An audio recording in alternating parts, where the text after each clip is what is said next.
Loops 77. 77.1. Different loopers had different skills, different specializations, and different patterns. For Chrysalis Changeling Queen, expert tele-empath, skilled general psion, mean strategist, and mare friend, the most important of the latter was a skill she had cultivated over many years. No matter what the previous loop had been like, no matter how cataclysmic the circumstances or unexpected the transition, the very first thing she did when she entered a new loop was to automatically lock down any alternate form she was in. Which was fortunate. Think Fluttershy thoughts, she chanted in the back of her mind. Outwardly, she smiled at the various animal friends she'd been in the middle of feeding.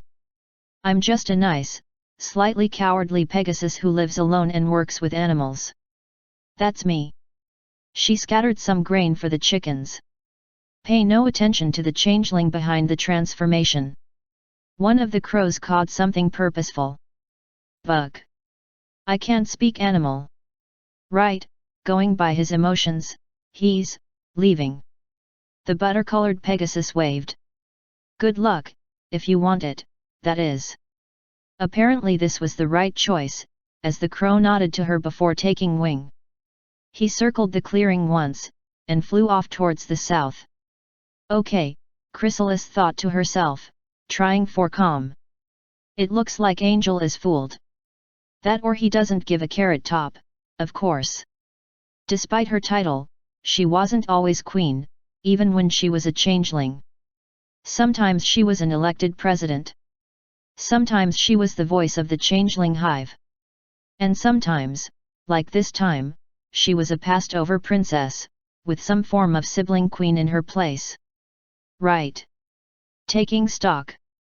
She was an exile from the changeling hive, for having lost out in the succession. That wasn't exactly great, since if her sister apparently called Metamorphia stuck to the same schedule as Chrysalis herself had done, then things would get quite complicated in 2 years. What else do I need to know? Paranoia against changelings was, actually present. That made things worse. If this had been otherwise baseline, then she could literally have gone up to Celestia and explained herself.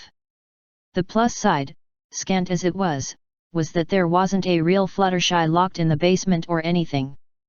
This loop, it seemed, she had come up with Fluttershy independently. Chrysalis frowned, shook her head, and decided to just roll with it. After all, if she managed to keep it up, everything would be fine. Right? Apparently Twilight wasn't awake, amazing as that seemed.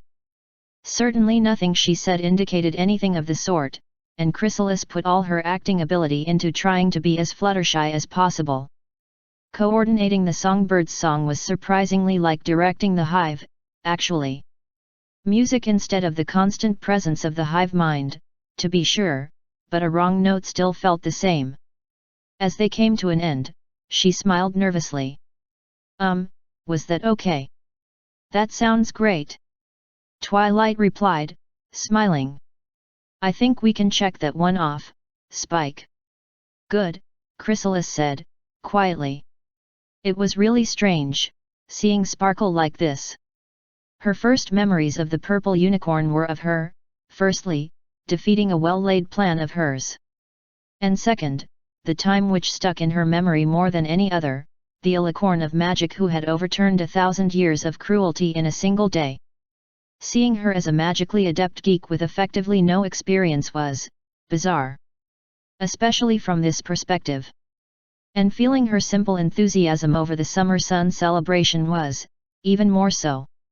Chrysalis had occasionally been in town during the return of Nightmare Moon, referred to with the capitals, but usually because she and Trixie had decided to relocate to Ponyville straight off. Loops like that, the dark alicorn got interrupted mid-speech by a bolt of blue magic the size of a tree trunk, as Trixie Lulamoon declared her intent to contest the position of Master of Ceremonies. Thought of Trixie brought a faint smile to her lips, but Chrysalis shook it off as the nightmare batted aside a pair of guards. This was genuinely serious stuff. She listened with half an ear to the speech, having heard it all before, but she wanted to catch if there'd been any unanticipated changes to the events of this loop. That or whoever the anchor was this loop showing up, anyway. Usually they ended up interrupting the summer sun celebration, if they hadn't been contacted before then. Nothing unusual happened, which was a relief right up until Chrysalis thought past the immediate situation to what would happen next. She was replacing Fluttershy. The elements wouldn't work. Well, Buck. Okay. Options. Could Twilight handle Nightmare Moon without the elements? Yes, if she was awake. Trixie? The same answer presented itself. Discord was a no-no, and if Celestia could sort it all out then she'd have done it already. What about Cadence? That was less certain. It was hard to tell just how powerful Princess Amor Cadenza was in the baseline, but from what Chrysalis remembered defeating her in battle that long ago day it wasn't up to much in direct combat. Chrysalis swallowed. Looks like it's going to have to be me. Fortunately, her pre-awakening time as Fluttershy had given her a respectable reserve of magic, drawn from the love of her animals. She was going to need every bit of it, and all of her looping skill, to pull this off.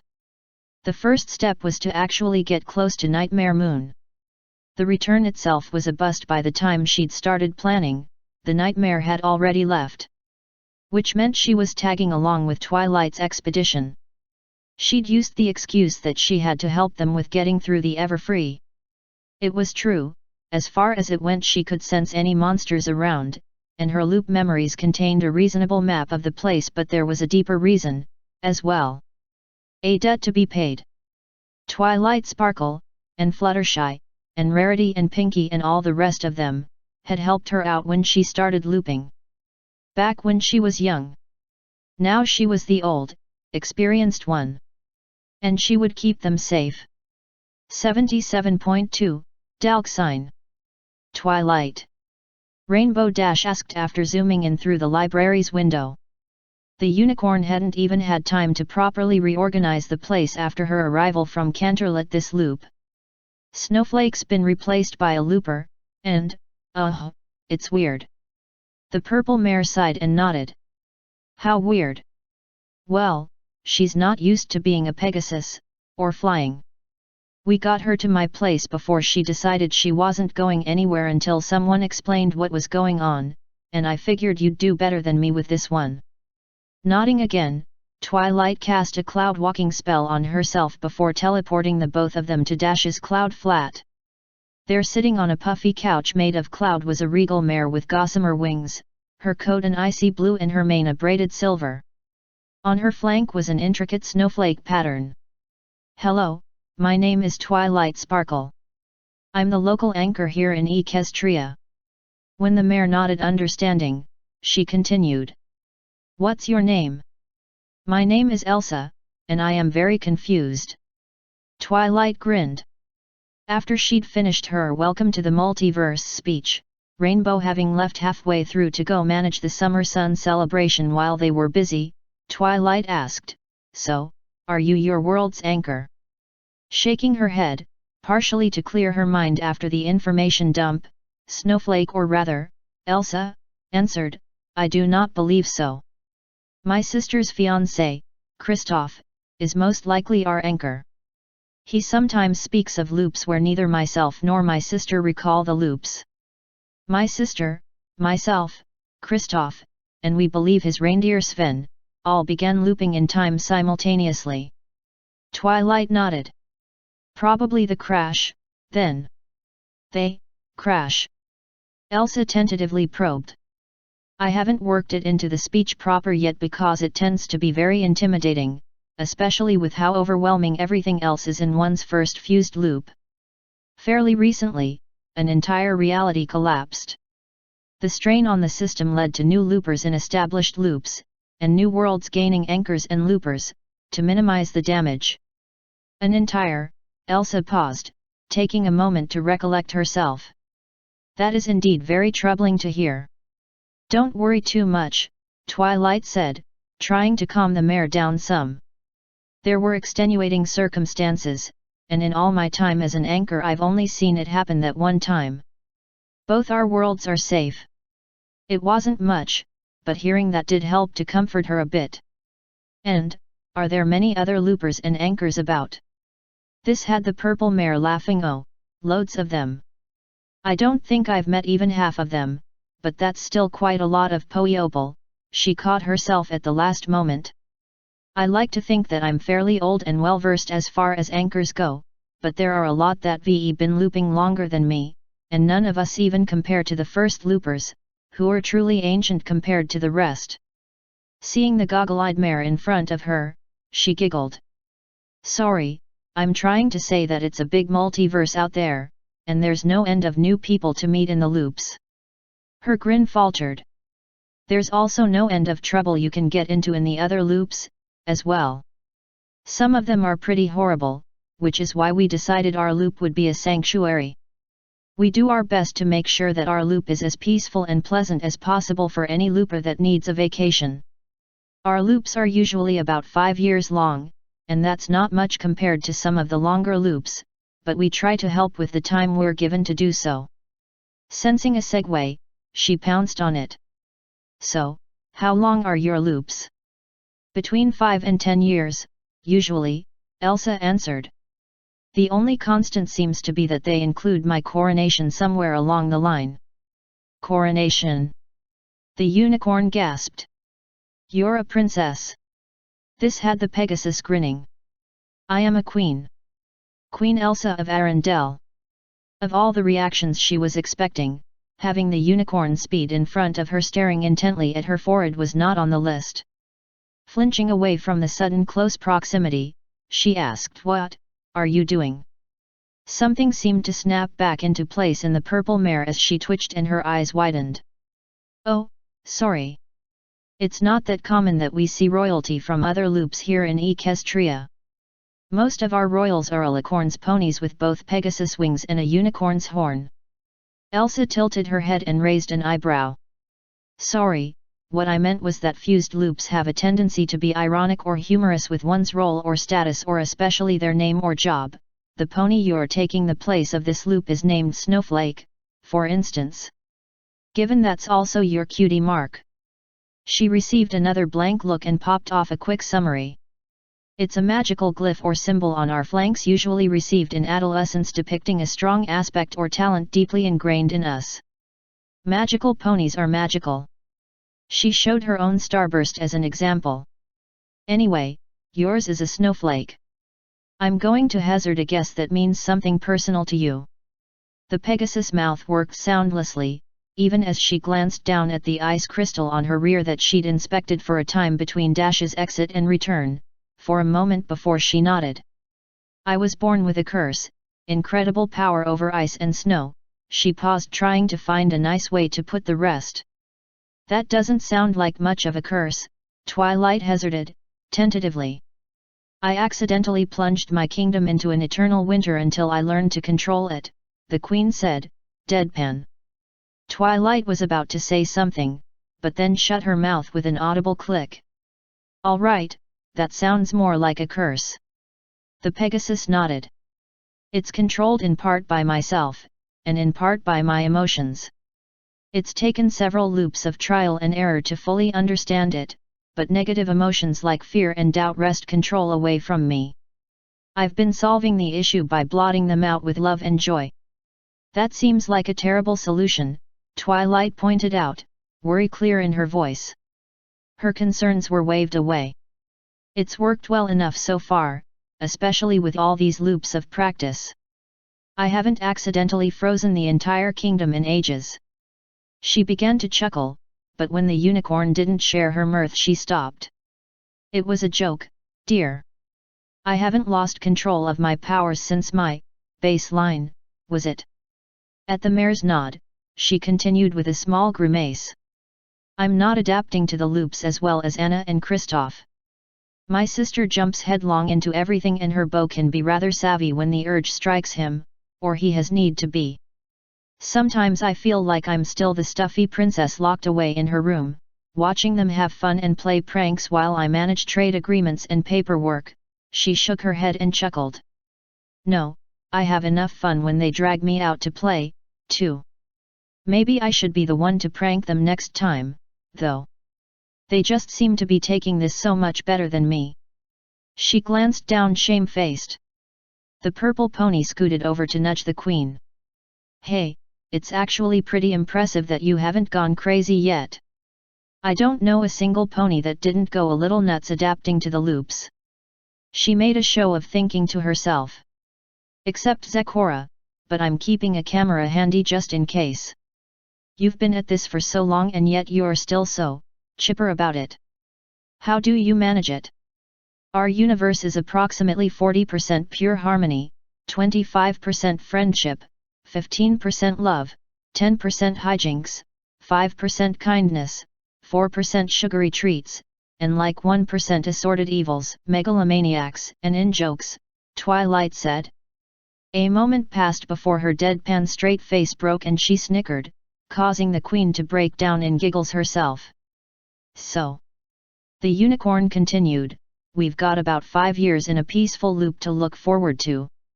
But first we have to make sure you've got the tools to enjoy it properly, since you're a Pegasus, that means learning to fly. She gave a tentative smile to the regal mare. If you think you're up to it. A meek smile mirrored back at her. I think I can manage, but how are you going to? A bright flash and suddenly the unicorn in front of her also bore a pair of wings. Ah! Sorry, I just think you're better off learning the basics from me before Rainbow Dash gets a hold of you. 77.3, Mr. K. I'm a princess. Are you a princess, too? Proclaimed the poster with Celestia's mischievously grinning head on it. Big Mac just stared at the thing. It was stuck to one of the apple trees that he was scheduled to take care of today. He could practically sense the chaos magic wafting from it, along with the faint scent of cinnamon and sugar. That meant discord and Pinkie Pie. That, in turn, meant headaches for himself, at the very least. There were 12 little tabs on the bottom of the poster, grouped in 4 sets of 3, 2 tabs with a picture of a wing alternating with one that had a picture of a horn. His adamant reluctance to ascend to an alicorn state was fairly well known by the other loopers. Still, experience had taught him that the best way to take care of a Pinkie and Discord prank is to completely subvert it. His years of Earth Pony magic mastery should help with that. Mac walked into his bar and promptly ignored all the stares, acting as though absolutely nothing at all was wrong. Mac, a wide-eyed Berry Punch spoke out tentatively, I think there's something different about you today. Well, I did try to part my mane in a new way. Is that it? Mac asked with a neutral expression while temporarily putting clean glasses on the 4 unicorn horns running along the length of his spine like the spikes on some dragons. His 7 asymmetrically sprouting Pegasus wings flapped gently, including the one placed where a normal unicorn's horn would be. No. No, that's not it.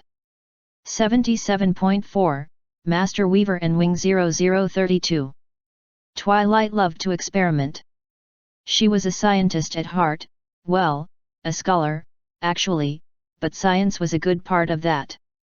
And sometimes, during lonely loops, she would take a little sociological experimentation, mostly consisting of putting ponies in situations they hadn't been in before.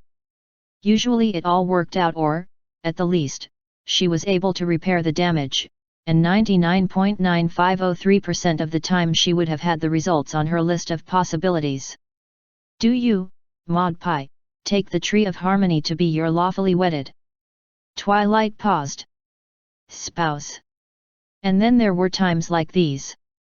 Maud Pie nodded. I do. Loops of experience had taught Twilight to pick up on the slight quaver in her voice that occurred whenever she was excited, as well as the ear flick of glee and the small smile of deep love. Honestly, she just wanted to see how Maud reacted to the tree.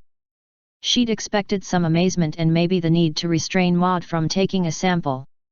And do you, Tree of Harmony, take Maud Pie to be your lawfully wedded bride? Twilight raised an eyebrow as the tree pulsed once with light and powerful magic, its crystal vines wrapping around Maud's shoulders. I'm just going to take that as a yes. An unawake Pinkie dabbed her eyes with a handkerchief. They just look so happy together. The other element bearers agreed, with varying degrees of unease. If there's some pony or something that may oppose this union, speak now or remain quiet forever. Suddenly, the huge diamond-shaped boulder known as Tom burst into the Cave of Harmony, interrupting the ceremony as it slowed down its roll until it stopped nearly in front of Maud. Every pony was stone-cold frozen by this sudden interruption. They all knew Tom very well. He helped them to defeat Discord by providing heavy artillery, bombardment, and cover for them. That and the fact that Rarity had a fling with him during that time. However, said fling ended so bad to the point in which Rarity still insists to never speak of it again. Despite the brave attempts of him being her rock during hard times, and even attempting to bringing her a rock serenade where she lives with the help of his buddies in the rock band. There was a time where it looked like he would hit rock bottom. He felt like a stepping stone and with a heart ground to dust. However, they all knew Tom's character is really rock solid, based with well-grounded morals and principles. Sure, he may have a stone-cold attitude, but he has a heart of gold, a temper of steel, never taking things for granted even despite sometimes it looks like it. So it was no surprise when he had managed to roll away from his depression and start again. However, they never had expected him to take interest for Pinky's sister Maud. When he saw her, it hit him like a ton of bricks. He fell for her like a rock. She make him roll for her, and tried to woo her with his strength and solidity, but she didn't even bat an eye at him at all, always giving him that look that clearly says, "You've been friend-zoned." But when she started to see that tree of harmony, he could deal with that. He's made of stern stuff. But when he got the news by Boulder that she was going to marry that tree, that was the pebble that started the landslide. "Tom, what are you doing here?" Maud asked. No pony could be sure if she was curious or annoyed. It's Maud after all. The rock said nothing, nothing at least understandable or even audible to normal pony ears. The Pie family doesn't count. "I'm flattered that you think of me that way, but I can't be with you in this way," said Maud in her apparently permanent rock-hard expressions. Only Pinky knew that her sister was taken aback by Tom's declarations. The rock stood there, not moving 1 inch, silence ruling all over the cave. "I know, I really know, but we were not meant to be. I love the Tree of Harmony and he loves me back as much as I do, please understand." Maud replied back at whatever Tom said, apparently this having touched a nerve on the usually stoic mare. Tom stood his ground once again. The element bearers couldn't help but not take their side or try to interrupt this weird romance drama. "Stop being stubborn as a rock and please, let me go. If you truly love me, let me go. I know you had your heart broken once, and I may have broke it once again, but trust me. There are other mares that may be interested in you," said Maud, her hard rock mask of indifference completely blown to cinders. Then she approached to the diamond-shaped boulder and slowly caressed one of his top sides as if it were the cheek of his face. "Just between us, but my sister Pinky finds you attractive. Why don't you give it a go? She maybe look happy and energetic when surrounded by other ponies, but deep down she's so alone and insecure. She needs something to keep her grounded and stable. She needs someone who be her rock when hardship happens, and I think you, especially you, may be the rock for the job.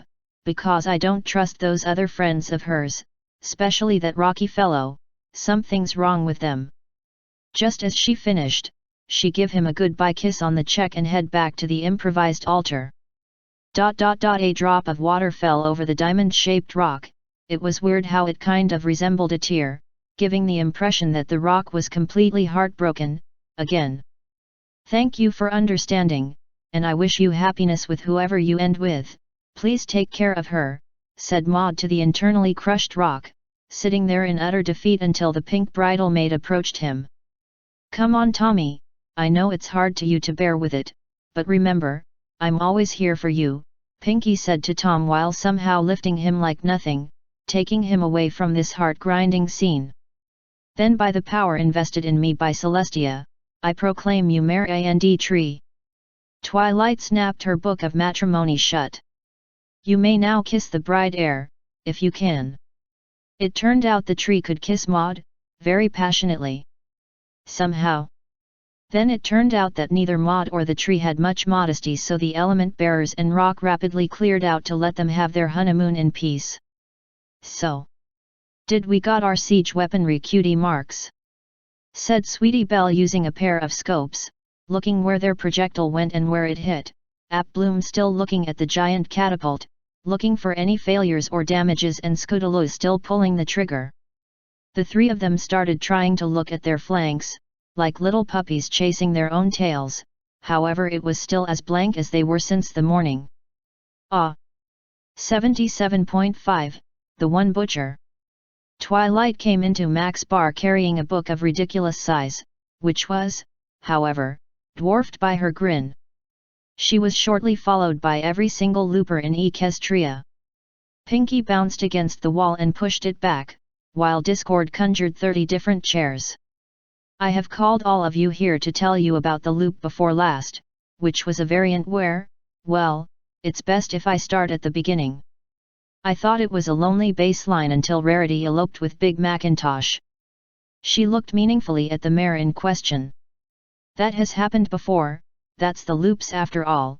However, when Big Mac came to me for advice on dealing with a pregnant mare, I knew that there was something fishy going on. Turns out Rarity lied to him to force a wedding, because she thought she was pregnant with Applejack's foal. Twilight looked at some raised hooves. I didn't want to know, and neither do you. The hooves went down, and then Rainbow punched Applejack for cheating on her, and Pinky was heartbroken because she wanted to get with Rainbow, and she and Big Mac comforted each other, and Rainbow went after Fluttershy, but Fluttershy was pregnant with Nightmare Moon's foal until it turned out she wasn't. And then Discord came back and was reformed instantly when Celestia told him someone revived their stillborn love child, which turned out to be Spike. So Discord was eternally grateful to me and became a father to Spike and made him into an adult so he could court Rarity, who in the meantime became a destitute maid working for Blue Blood.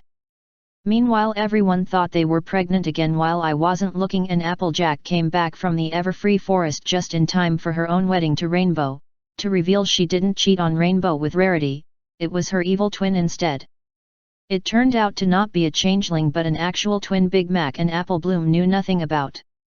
Everyone but Pinky was lost in the inaneness. After that I stopped paying attention and just made a ton of photos. She held up the tome. I have here pictures of fake pregnancies, evil twins, and interrupted weddings between any two of you. That's 435 only counting the weddings between loopers. Every single one of you has also married Prince Blue Blood in that loop. Shining Armor married him twice. The book went up in flames. And of course I have tons of copies of that tome. I do, now and forever, dominate the blackmail material contest. 77.6, Dalksine. Twilight was walking down the street as normal when Pinky came by walking Gummy. Gummy, however, was slightly larger than normal and sporting full, puffy, and gleefully pink lips. She paused to process this. Big-lipped, alligator moment? She asked. Big-lipped alligator moment, Pinky replied with a nod. All right then. Twilight nodded, continuing about her day. Neither of them ever mentioned it again. 77.7, Master Weaver. Who wrote this? You did. Twilight shrugged. Ain't on looping you, anyway. Ha. Sweetie Belle flipped through the script again. Expansion. Yep. I think I was trying to mimic one of Spear Shaker's comedies and didn't get that it was a comedy. 77.8, Chrysalis, in honor of April 1st. Twilight yawned as she awoke in her closet at Sugar Cube Corner. The evidence around her suggested that it was a bit later in the loop than normal, but it was hardly the first time that had happened. According to her loop memories, she and the other elements of harmony had redeemed Trollestia after the Hearth's warming celebration just last afternoon, and they had plans to hang out together later today. Twilight grabbed her bread box and stepped outside, only to nearly be run over by Cheese Sandwich as he shucked by. Sorry, Twilight.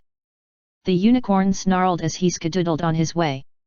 Twilight looked around Las Pegasus and noted the incredulously pea-soup green sky and the blue sun sneezing down upon the populace backwards as Fleur-de-Lis approached her. Greetings Twilight, my dear heir, she said politely. How are you this fine chair? I don't think I got enough sleep, Twilight replied wearily. I'm going back to bed until things start making sense again. 77.9, Jim Quirk. You came in that thing? Asked Cadence as she looked down on the falcon from the observation gallery. Ha! Luke's thoughts took a minor stumble. He was so used to Leia awake or not snarking at Han about his ship that even this minor change brought him up short. So it was that the appearance of the stormtrooper patrol caught him by surprise. This was nothing compared with his outright bewilderment when he heard Cadence's ululating battle cry. "A la la la la la la la." Cadence's metal ring caromed off a wall to perform an intricate pattern of ricochets between the stormtroopers' helmets and other nearby objects before rebounding to her hand. That was rather impressive, Chewbacca growled over the semi-conscious groans of the patrol, now slumped against bulkheads or prostrate on the deck. Totally awesome. Agreed Scootaloo. Took me forever to get the hang of this thing, admitted Cadence, twirling the chakram on a fingertip. Sweetie led the still groggy Imperial tech toward the Falcon's boarding ramp. Apple Bloom brought up the rear with the now empty homing device case held in her heavy-duty manipulator arm. Hope you feel better soon, sir. The activation and tracking codes for the device are entered on the status panel as per regulations. All you need to do is log them with the COMM center. Do you need any further assistance? She asked as they left the ship. The astromech extended the case with a helpful twitter. No. Thank you, said the tech, accepting the container as his dazed expression faded. Yes. Well. That's done. You can return to your normal duties. He marched toward a bank of turbolifts. Thank you, sir. Come along, she gestured to her counterpart, and the two droids made their way to the recharge/monitor station. Once assured of some privacy, Sweetie triggered her comlink to send the all-clear. Darth Vader strode toward the Barabel, red lightsaber blade humming. Before he could say anything, Spike casually preempted, "Hello, Anakin. You're looking well." Slightly nonplussed, Vader stopped his advance. "I've been waiting for you, Spiky One. We meet again at last." "The circle is now complete," he began. Yet. Master, learner, now you're the master. Who writes your material? You weren't this stuffy during the Clone Wars, commented Spike, idly igniting his own lightsaber. It wasn't Obi-Wan's blue lightsaber from this or any previous loop, nor was it the purple saber staff he'd built before the Jedi Civil War when he fought at Revan's side. This was a wedding present. The blade cycled through pink to orange to yellow to blue to violet and back to pink. At the core of the blade was a constant silver-white beam. I don't know how or when Pinky found the time to have this made, but it's a magnificent gift. The Sith Lord actually took a half-step backward when he saw the scintillating blade. Rallying, he made a cut toward Spike's head that was easily turned aside. Spike's riposte was similarly warded off. A series of probing attacks from each ended with Spike retreating toward the hangar bay door, just as he wanted. "Your powers are weak, old man," taunted Vader. Spike barked a laugh in response. "In your dreams. I'm probably supposed to say something about if you strike me down, I'll become more powerful than you can imagine. But I'm already there." He flicked his left wrist and a second lightsaber appeared, igniting with a green blade. He used Vader's moment of surprise to apply a touch of growth magic to himself and shifted to 2.5 meters in height with proportional increase in body mass. He was also visibly more draconic in appearance. Darth Vader was clearly having a bad feeling about all this. Trying to shake off his surprise, he launched into a flurry of attacks, but Spike's defenses were more than up to the challenge. The significant disadvantage of dual lightsaber technique is the supposed inability of a blade held in one hand to resist a heavy blow from an opponent using a single blade in a two-handed grip. Spike's greater bulk and raw strength belied that notion. The power of the Sith Lord's two-handed strikes were countered by the large reptilian's own amplified strength.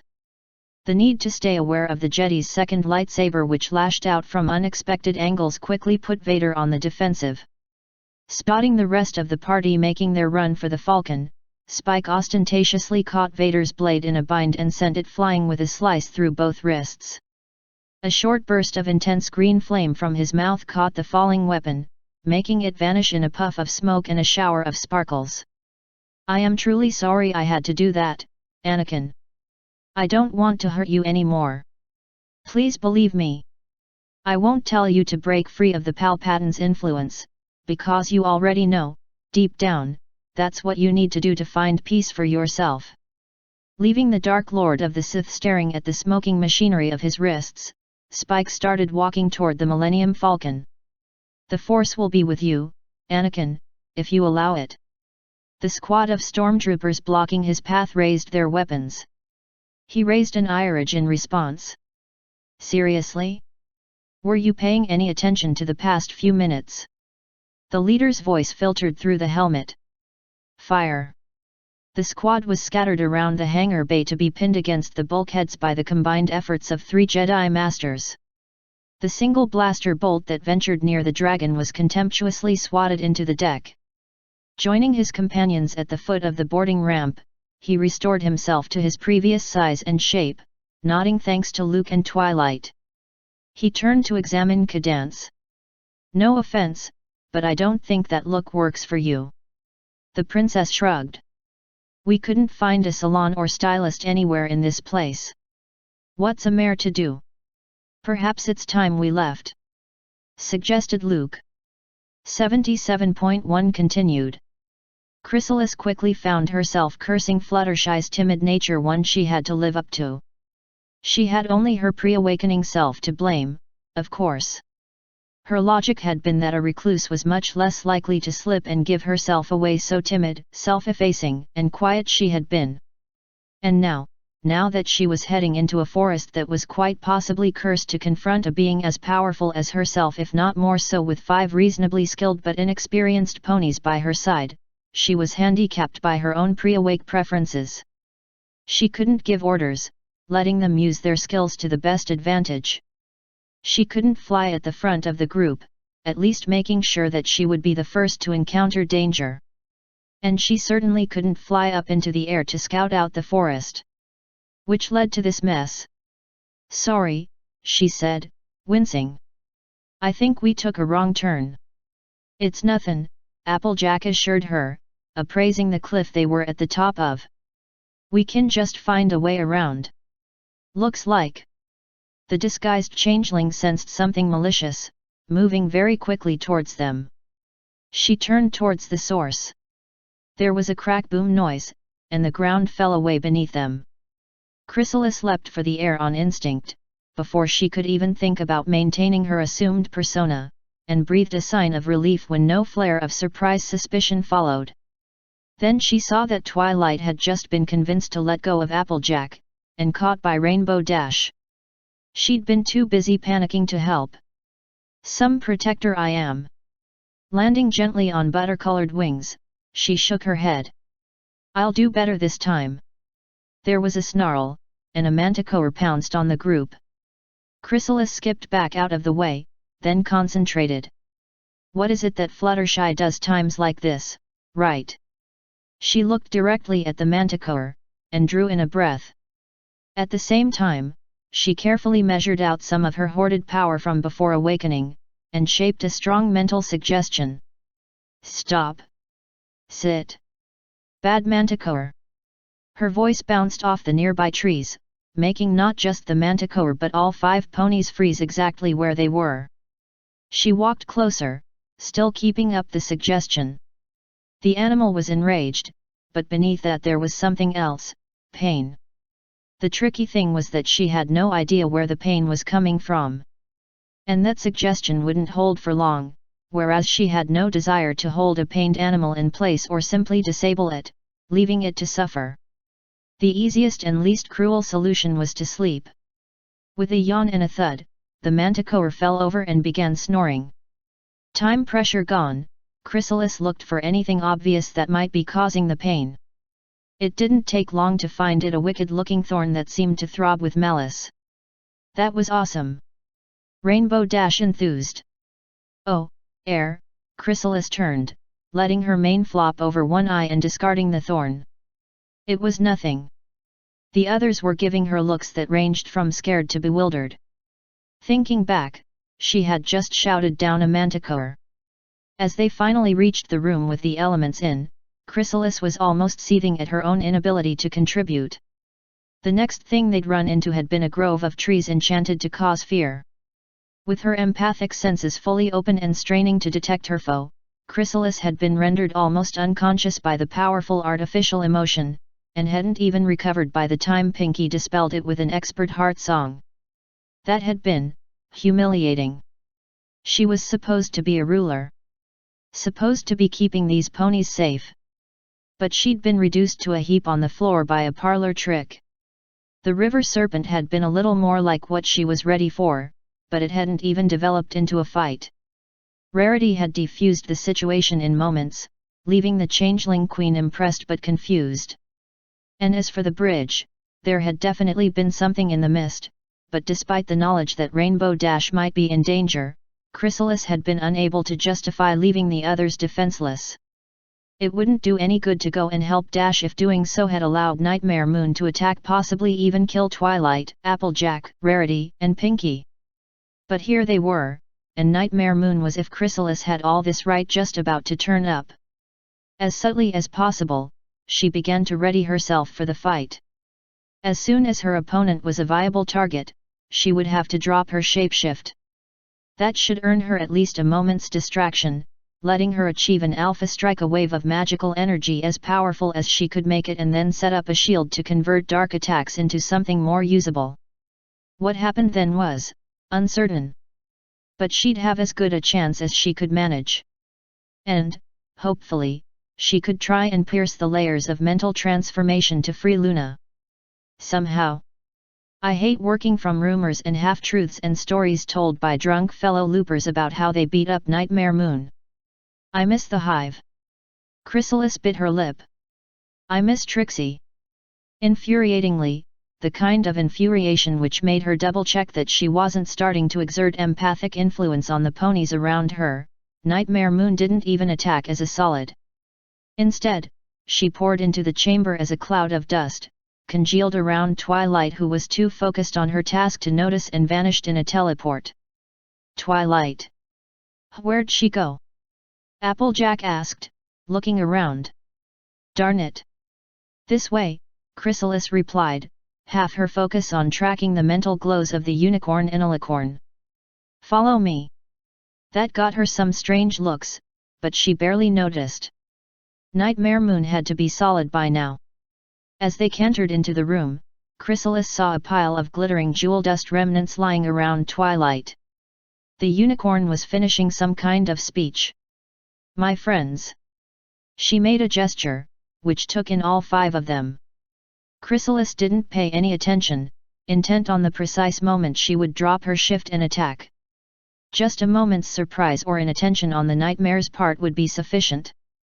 Applejack, who told me I was safe and got through my panic, represents the element of honesty. Fluttershy, who guided us through the forest and calmed the manticore, represents the element of kindness. Pinky. Chrysalis' concentration fell apart in tatters, as she noticed that one of the streams of jewel dust was orbiting her. But I'm not Fluttershy. How? A soothing warmth began to build around her. With a flash of green light, the gems coalesced into a silvery necklace with an emerald heart device. Then everything went rainbow. Chrysalis stirred. What just? She saw Twilight looking at her. The purple unicorn had her magic tiara neatly atop her head, but seemed more interested in her than in the unconscious and cured Princess Luna on the other side of the room. She was also ignoring the 4 still asleep members of the elements, lying to either side. What is it? Chrysalis asked, looking down, and her heart nearly stopped. Black chitin. Hooves with holes in them. Her shapeshift had dropped. I swear, this isn't what, she began, nervously, then sighed. Okay, that's just a flat lie. It is what it looks like. Twilight gave her a closer look, focusing particularly on her element. Ha! This hasn't happened before. Chrysalis blinked. I did not expect that reaction. Twilight's emotions were confused/interested/melancholy. Why would she be? Oh, you have got to be kidding me. Chrysalis closed her eyes, counted to 3, then opened them again. You're awake, aren't you? An explosion of shock/surprise/relief greeted that statement. You're awake? Twilight asked, carefully. Have we both been playing along with our in-loop roles? Looks like. Chrysalis shook her head. We just spent the last day or so repeatedly missing one another, didn't we? Twilight let out a sigh, then a chuckle. That would have made things a lot simpler. You're telling me? I spent the whole time here trying to keep you lot safe, and now it turns out I might as well not have bothered. Twilight frowned. No, it was worthwhile. Just because it wasn't necessary doesn't mean it was a bad idea. Sure, sure. Chrysalis peered at Twilight again, noting that the unicorn had a sense of deliberation about her thoughts, clearly choosing her words carefully. Did you only just awaken? No, same time as usual. Twilight looked confused for a moment, then her face brightened in realization. Oh, I see. You're confused because, no, I was going along with the baseline. I had plans to troll Discord, see, and if I'm going to do that I have to be pretty much baseline until then. It's why I did a ping. Did you miss it? Twilight shrugged. That said, I'm not surprised that you couldn't tell I was awake, I'm a very good actor by now. Apparently, Chrysalis muttered. I must have missed the ping, I was kind of panicking when I awoke. To be honest, I thought you Fluttershy, or whatever, was some kind of variant with more anger issues. A lot of anger issues. The unicorn mare tossed her head, grinning. I was doubly interested in how it'd play out if she had the same encounter with Discord as normal. As she spoke, Twilight trotted over to the recumbent Princess Luna, stepping carefully over an unconscious rarity, and cast a diagnostic spell. Same as usual. Always good to check. Right. I think. The changeling, princess, rubbed her forehead, then tapped her new item of jewelry. It clinked. So how come I've got this? Twilight turned back to her, beaming. Well, you were taking Fluttershy's place, you did handle the Manticore, and if I heard you right, you were also planning on keeping all of us safe. I wasn't doing very well, Chrysalis castigated herself. I did have a vague plan to cure Luna somehow, but, no, it wasn't anything like a proper plan. I was just going to try and help her, though, because if I didn't, what chance was there left? Right. Twilight nodded. Thinking of the others, even Luna before yourself, working to reduce suffering, and focusing on the problems that can be solved first, it might not be quite like Fluttershy does it, but you've earned an element of kindness. Congratulations. Seriously. Chrysalis looked down at the necklace, noting how it fit her current form rather better than it did Fluttershy. Yeah, wow. I know. The bearer of magic trotted over and laid a hoof on her shoulder. It's a lot to take in. But you do deserve it, Chrysalis. With a bright flash of sunlight, Princess Celestia materialized in one corner of the room. My faithful student. Good, wait, is that a changeling?